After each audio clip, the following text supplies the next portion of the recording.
नाजरीन, मैं हूं कुर्बान बलूच। बयाना तब्दील करके इक़्तिदार हासिल करने वालों के लिए सबक है। शिकस्त दर शिकस्त, पंजाब में शिकस्त, KPK में शिकस्त, सिंध में बलदियाती इंतखाबात से भागने में शिकस्त। अब वज़ीर-ए-आज़म शहबाज का इम्तिहान आ गया, कड़ा इम्तिहान है। क्या वाकई जो सियासी पंडित कह रहे थे कि बयाना छोड़कर इक़्तिदार के लिए भागना किसी के लिए सूदमंद नहीं है? क्या PDM के साथ वोट को इज्जत दो का बयाना बेचकर इक़्तिदार हासिल करने वाली मुस्लिम लीग नून का सख्त इम्तिहान चल रहा है। अब होगा क्या? क्या आने वाले हफ्ते शहबाज शरीफ की वफाकी हुकूमत भी जा रही है? क्योंकि पंजाब असेंबली तहलील हो गई। KPK असेंबली के हवाले से उसके वजीर आला महमूद खान का यह कहना था कि जिस वक्त हुक्म होगा चेयरमैन का, असेंबली तोड़ दूंगा। ना सिर्फ असेंबली तोड़ दूंगा, लेकिन जो समरी गवर्नर को भेजूंगा इसके हवाले से भी कौम को खुद आगाह करूंगा। कुछ रोज पहले किसी सियासी गपशप में कुछ सियासी कारकुन बैठे थे, या ये कहा जा सकता है कि नजरियाती सियासी कारकुन। उनका यह कहना था कि सियासी जमातें जो कुछ अब देख रही हैं या भुगत रही हैं, ये उनके लिए सबक है। अगर 9 माह पहले इमरान खान के साथ जो कुछ उन्होंने किया, वो इसलिए नहीं किया कि पाकिस्तान को बचाना था। असल में उनको जो सब्ज बाग दिखाए गए थे, मुस्लिम लीग नून उस ट्रैप में आ गई। पाकिस्तान पीपुल्स पार्टी, उसको तो हर सूरत में, दोनों सूरतों में फायदा होना था। मौलाना फजल रहमान का इक़्तिदार में आकर फायदा हुआ, और इसी तरह बाकी कुछ जमातें फायदे में रही, लेकिन खसारा हुआ हर सूरत में मुस्लिम लीग नून का। पंजाब में सर तोड़ कोशिशें की नून लीग ने कि असेंबली को बचाया जाए। राना सनाउल्लाह पार्टी की आदत, वहां मिन्नत समाप्त करती रही MPs को, और यह भी दावा है, इल्जाम है कि पैसे भी ऑफर किए गए, लेकिन उसके बावजूद इमरान खान और परवेज इलाही की हिकमत अमली के तहत असेंबली तहलील हो गई। अब गवर्नर किस वक्त उस पर समरी पर साइन करते हैं, नहीं करती, कोई मान ही नहीं रखता। मुस्लिम लीग नून ने फैसला कर लिया कि पंजाब में इंतखाबात कराए जाएंगे। अब मरहला होगा वहां निगरान हुकूमत के कयाम का। मतलब है कि वजीर आला परवेज इलाही और अपोजिशन लीडर हमजा शहबाज, जो वजारत आला गंवाने के बाद लंदन चले गए थे, अभी भी लंदन बैठे हैं, उनके दरमियान मुशावरत होगी, निगरान हुकूमत का कयाम अमल में आएगा। 3 दिन होंगे।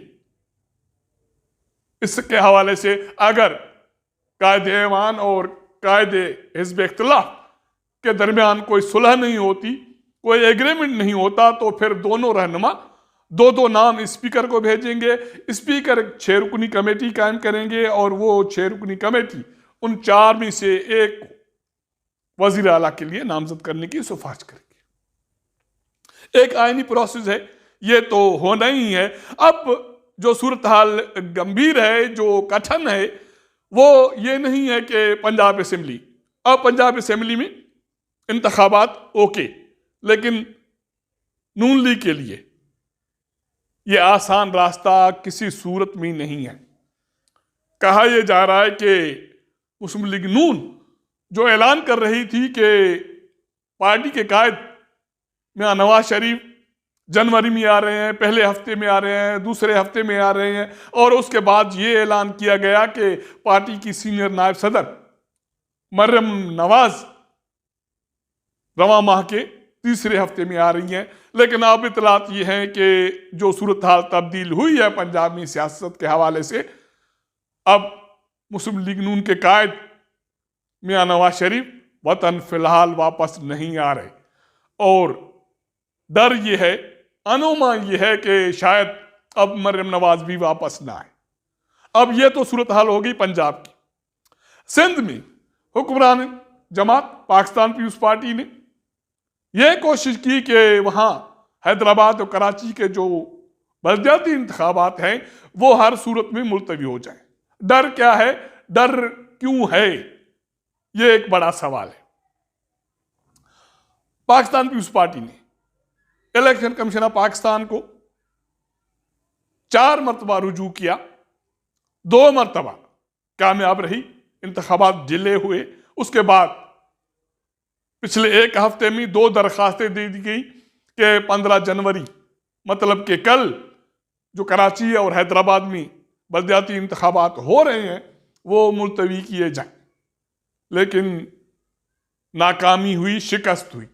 अब कल कराची और हैदराबाद में बलदियाती इंतखाबात होने जा रही हैं, और उसका डर पाकिस्तान पीपुल्स पार्टी का या एमक्यूएम का जो समझ में आ रहा है वो ये है कि जमात इस्लामी और पीटीआई पहले से इंतखाबात के लिए तैयार थी, और पाकिस्तान पीपुल्स पार्टी को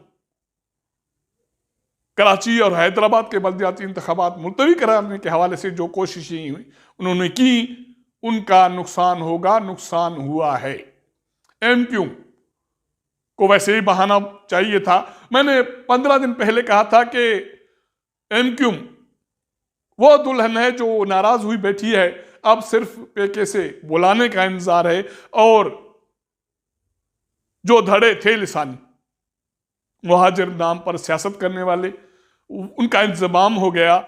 एमक्यूएम की तरफ से ये फैसला हो चुका है कि शहबाज शरीफ इत्तेहादी हुकूमत को अलविदा हर सूरत में करना है। अब मरहले 2 हों, मरहले 3 हों, कोई फर्क नहीं पड़ना। पहला मरहला वजारतें छोड़नी है, और दूसरा मरहला इत्तेहाद से अलग होना है।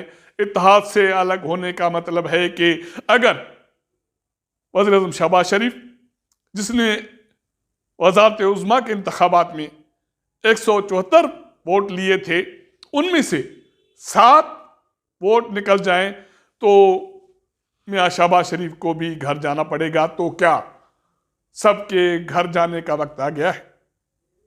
मेरे ख्याल में ऐसा ही होने जा रहा है। केपी के असेंबली तहलील हो जाए, पंजाब असेंबली तहलील हो गई, तो इसका मतलब है कि तकरीबन 400 नशस्तें।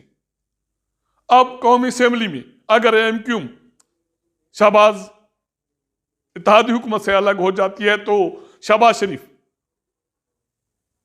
जो मेजॉरिटी है ऐवान की, या ऐवान का जो एतमाद है, वो हर सूरत में खो बैठेंगे। तो सदर पाकिस्तान डॉक्टर आरिफ अलवी वज़ीर आज़म शहबाज शरीफ को एतमाद का वोट लेने के लिए कहेंगे, तो शहबाज शरीफ की भी होगी छुट्टी। इस सूरत में वफाक में भी निगरान हुकूमत बनेगी।